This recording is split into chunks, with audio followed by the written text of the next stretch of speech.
नमस्कार, मैं सुनील आप सभी का एजुकेशन प्रोफाइल यूट्यूब चैनल पर हार्दिक स्वागत करता हूं।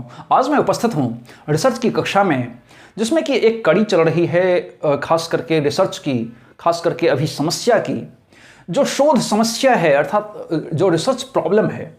मैंने रिसर्च प्रॉब्लम के बारे में मैंने बता दिया है, मैंने उसके कारण के बारे में बता दिया है, मैंने उसके स्रोत के बारे में बता दिया है। आज हम जो चर्चा करेंगे मुख्य रूप से उसके चुनाव के बारे में, अर्थात शोध समस्या का चुनाव तथा उसके जो सिद्धांत हैं उसके बारे में हम संपूर्ण रूप से चर्चा करेंगे, अर्थात selection of research problem and it's principles. तो सबसे पहले हम जो चर्चा करेंगे वो शोध समस्या का जो चुनाव हम करते हैं, सिलेक्शन जो हम करते हैं, उसके ऊपर हम सबसे पहले बातचीत करेंगे। अगर हम किसी भी रिसर्च प्रॉब्लम की बात करते हैं तो रिसर्च प्रॉब्लम में एक कॉमन चीज़ें होती हैं जो कि मैंने कई बार बताया है कि उसमें तो हालांकि आपने देखा होगा कि हम PhD करते हैं, अर्थात पहले हमारा क्या आ जाता है, प्रॉब्लम आ जाता है, फिर हाइपोथेसिस, फिर डिज़ाइन, कलेक्शन, एनालिसिस और जो जनरलाइजेशन और कंक्लूजन होता है। तो इस पार्ट में ये जो कौन सा पार्ट है, प्रॉब्लम, अर्थात जो रिसर्च का प्रॉब्लम है, जो रिसर्च की समस्या है, अर्थात शोध समस्या है। इस शोध समस्या में भी केवल एक पार्ट नहीं हुआ करते हैं, इसके भी बहुत सारे चरण हुआ करते हैं और उसके छोटे छोटे चरणों को मिला करके हम एक पूरा चरण को, जैसे कि अगर आप यहाँ पर देखेंगे तो सिर्फ 6 है, लेकिन केवल 6 नहीं होता है, उसके बहुत सारे सब टॉपिक, जैसे कि आप देखते होंगे कि एक पेपर होता है और पेपर के एक पूरे पेज में बड़ा सा टॉपिक होता है और उसके बहुत सारे सब टॉपिक हुआ करते हैं। ठीक उसी प्रकार से यहाँ भी है।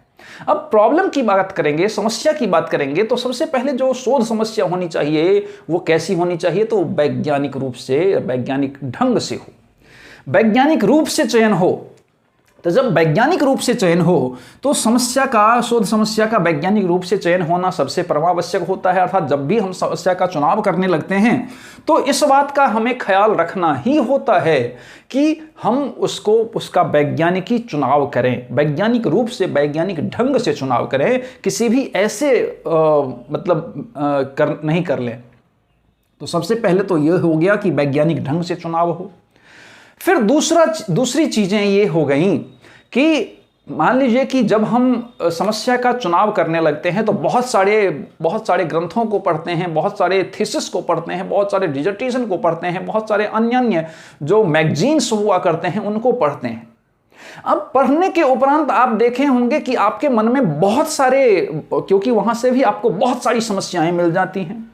अब जहां पर ये बहुत सारी समस्याएं मिल जाती है आपको, तो जब बहुत सारी समस्याएं मिल जाती हैं तो आप क्या करते हैं, आपको सबसे पहले इसमें क्या करना चाहिए कि सबसे पहले सारी समस्याओं को देखते हुए हमें अपने स्ट्रेंथ का पता कर लेना चाहिए कि हमारा स्ट्रेंथ क्या है। क्योंकि एक जो शोधकर्ता होता है, रिसर्चर होता है, उसका स्ट्रेंथ क्या है, उसको उसकी जानकारी सबसे ज़्यादा होती है। तो सबसे पहले उसका स्ट्रेंथ किस विषय के ऊपर है, किस शोध समस्या के ऊपर है, उस कौन सा वो बेहतर तरीके से कर सकता है, उसका वो चयन करे, उसमें से जितनी भी समस्याएं हैं उसमें से। फिर तीसरी चीजें हैं कि उसकी रुचि किस में है। ये बहुत इंपॉर्टेंट है, क्योंकि उसने बहुत सारे समस्याएं ले ली लेकिन उसका इंटरेस्ट ही उसमें नहीं है, उसकी रुचियां ही उसमें नहीं है, तो वो फिर नहीं कर पाएगा। फिर तीसरी चीजें हैं कि वो व्यवहार परक हो, वो उपयोगी हो, ये सब सारी चीजें, वो समाजोपयोगी हो, वो मतलब जो समाज को एक नई दिशा दिखाने वाला हो, ये सब सारी चीजें, ये समस्या का चुनाव करते वक्त हमें रखना ही चाहिए। सबसे पहले तो वैज्ञानिक रूप से चयन करना, फिर रिसर्चर का जो स्ट्रेंथ है उसके मुताबिक उसका चयन करना, फिर उसका ज्ञान उस लेवल का हो, उसके उस तरह से चुनाव करना, फिर उसकी रुचि उसमें हो, उसका ख्याल रखना, फिर वो जो रिसर्च हो वो समाजोपयोगी हो, वो वस्तुतः उपयोगी हो, इसका ख्याल रखना, फिर वो क्या हो तो उसमें वो निष्पक्ष हो, इसका ख्याल रखना। ये सब सारी चीज़ें या क्राइटेरिया जो हैं वो समस्या के चुनाव के लिए, अर्थात खास करके शोध समस्या के चुनाव करते वक्त हमें रखना चाहिए एज ए रिसर्चर। अब हम आ जाते हैं उसके जो सिद्धांत हैं, अर्थात प्रिंसिपल्स हैं। जो प्रिंसिपल्स हैं, उसके जो सिद्धांत हैं, उसमें अगर हम देखेंगे तो सबसे पहले जो आता है वो कौन सा आता है, तो आता है रुचि का सिद्धांत। सबसे पहले आता है रुचि का सिद्धांत।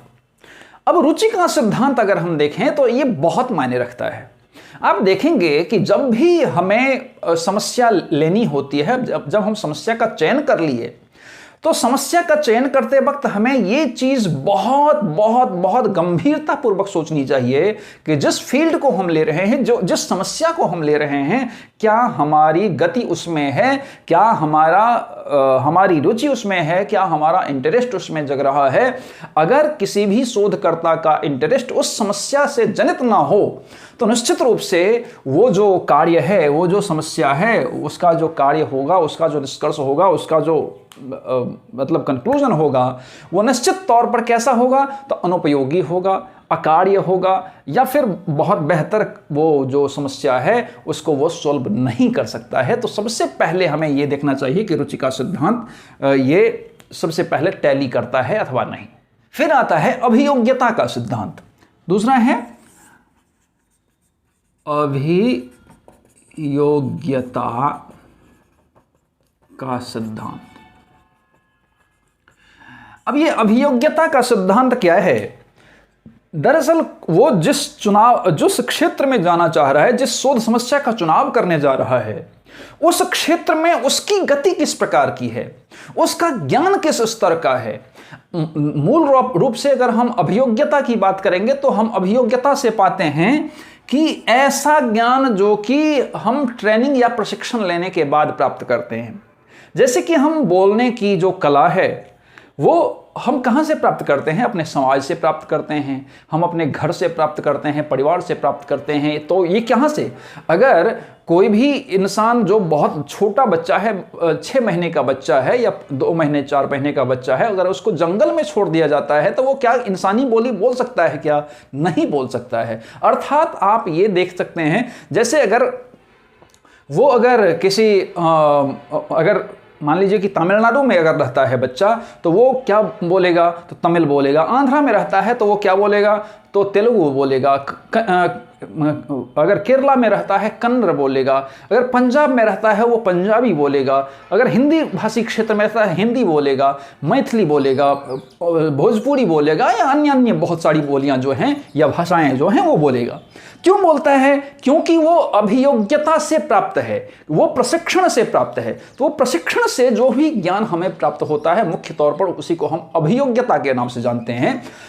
जैसे कि मान लीजिए कि कोई भी संगीत सीखता है तो संगीत सीख करके वो प्रशिक्षण प्राप्त करके उसमें जो कला आती है, ज्ञान आता है, ज्ञान का जो स्तर होता है वो हमारी अभियोग्यता है।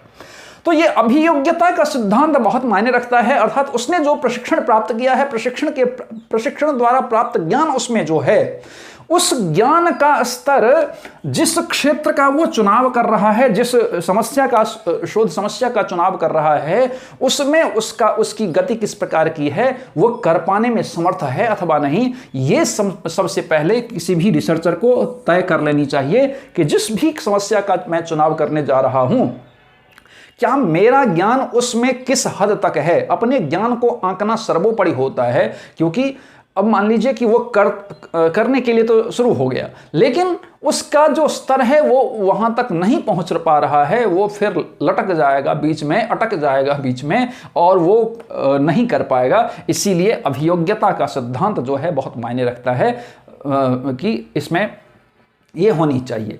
फिर ऐसा कि समस्या कैसी हो, तो समस्या नई न हो।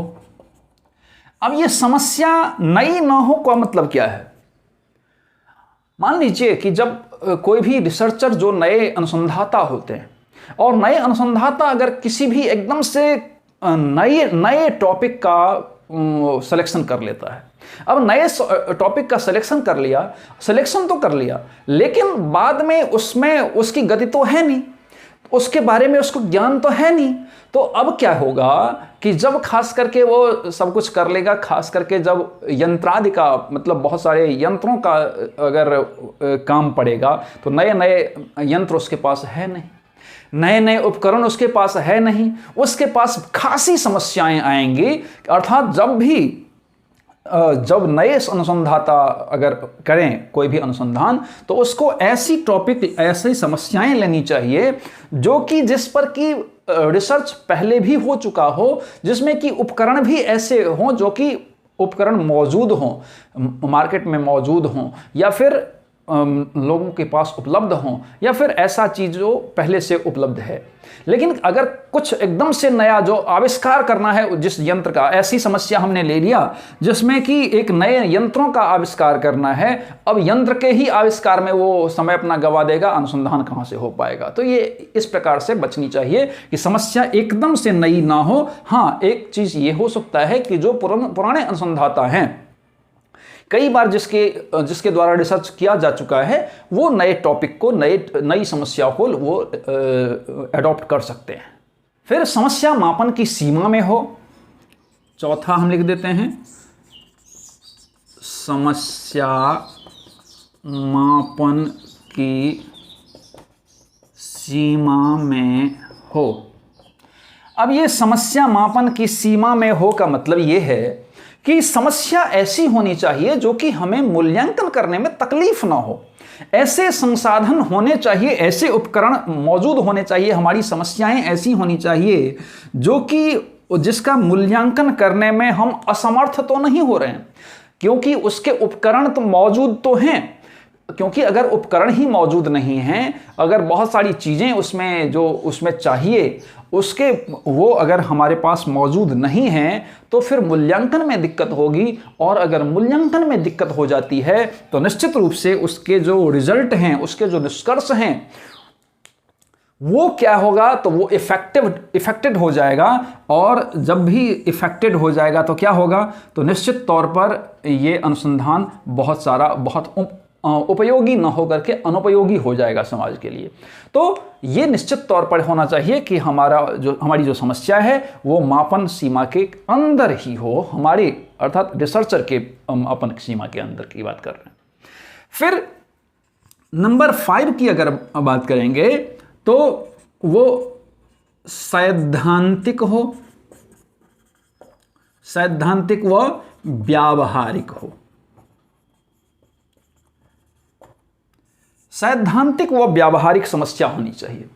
इस प्रकार की समस्या नहीं होनी चाहिए जो कि जिसका कोई सिद्धांत ही नहीं है, जिसका कोई ओर छोड़ ही नहीं है, जिसका कोई मतलब ही नहीं है। हम भाई अगर एक रिसर्चर बनने जा रहे हैं, एज अ रिसर्चर हमें ये सबसे पहले तय कर लेना चाहिए कि समस्या का जो हम चुनाव कर रहे हैं वो किसी सिद्धांतवादी समस्या का चुनाव कर रहे हैं अथवा नहीं, जिसका कि कोई ओर छोर नहीं है, जिसका कोई मतलब नहीं है, जो समाज के लिए कुछ नहीं देने वाला है, जो रिसर्चर के लिए कुछ नहीं देने वाला है, जिसमें बहुत सारी समस्याएं आएंगी। ऐसे अगर असैद्धांतिक समस्या को हम चयन कर लेते हैं तो निश्चित तौर पर उसका कोई मतलब नहीं रह जाएगा। तो जिस प्रकार से सैद्धांतिक पक्ष को अपनाना चाहिए, ठीक उसी प्रकार से व्यावहारिक पक्ष को भी अपनाना चाहिए कि वो व्यावहारिक पक्ष को भी दर्शाता हो। अर्थात अगर हम किसी भी समस्या का चुनाव किए हैं तो उसका व्यावहारिक पक्ष होना चाहिए कि वो व्यवहारगत बहुत बेहतर हो, अर्थात समाज के लिए वो उपयोगी होना चाहिए।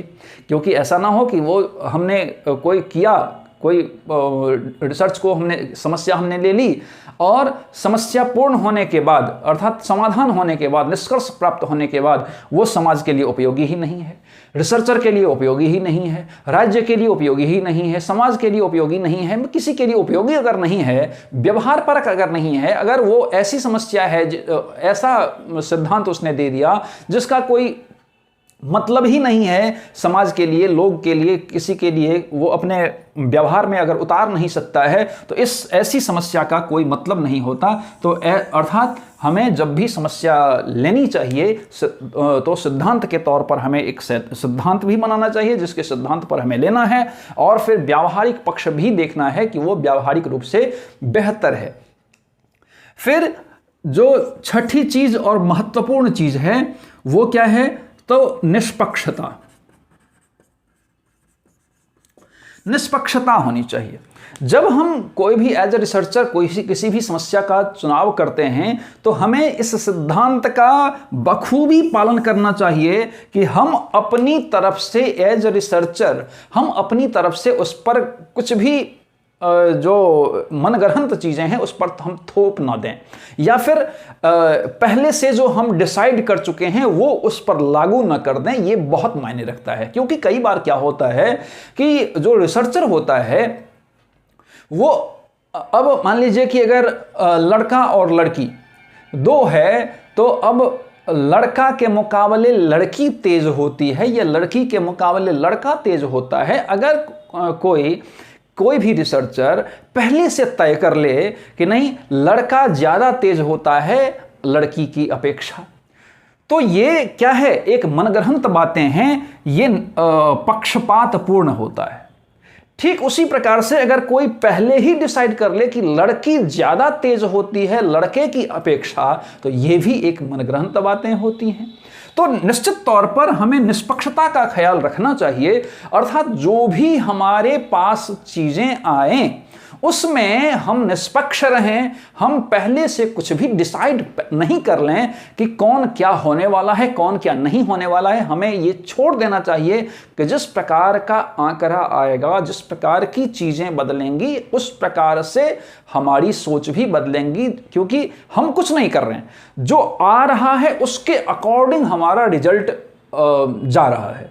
तो पहले से हमें ये चीज़ें होनी ही चाहिए कि निष्पक्ष परिणाम हो, इसके लिए निष्पक्षता का होना जरूरी है। अर्थात किसी भी चीज़ों के लिए समस्या का चयन जब हम करते हैं तो वो निष्पक्ष भाव से अगर हो, रुचि का सिद्धांत उसमें हो, समस्या कोई नई ना हो, उसकी अभियोग्यता का सिद्धांत वो फॉलो करता हो, सैद्धांतिक व व्यावहारिक समस्या से जनित हो, फिर समस्या मापन की सीमा में ही हो, अर्थात मूल्यांकन की सीमा में हो, वो निष्पक्ष अगर हो, तो निश्चित तौर पर हम कह सकते हैं कि जो शोध समस्या के सिद्धांत हैं उसको हमने फॉलो किया और वो बेहतर समस्या के रूप में चयन हो सकता है।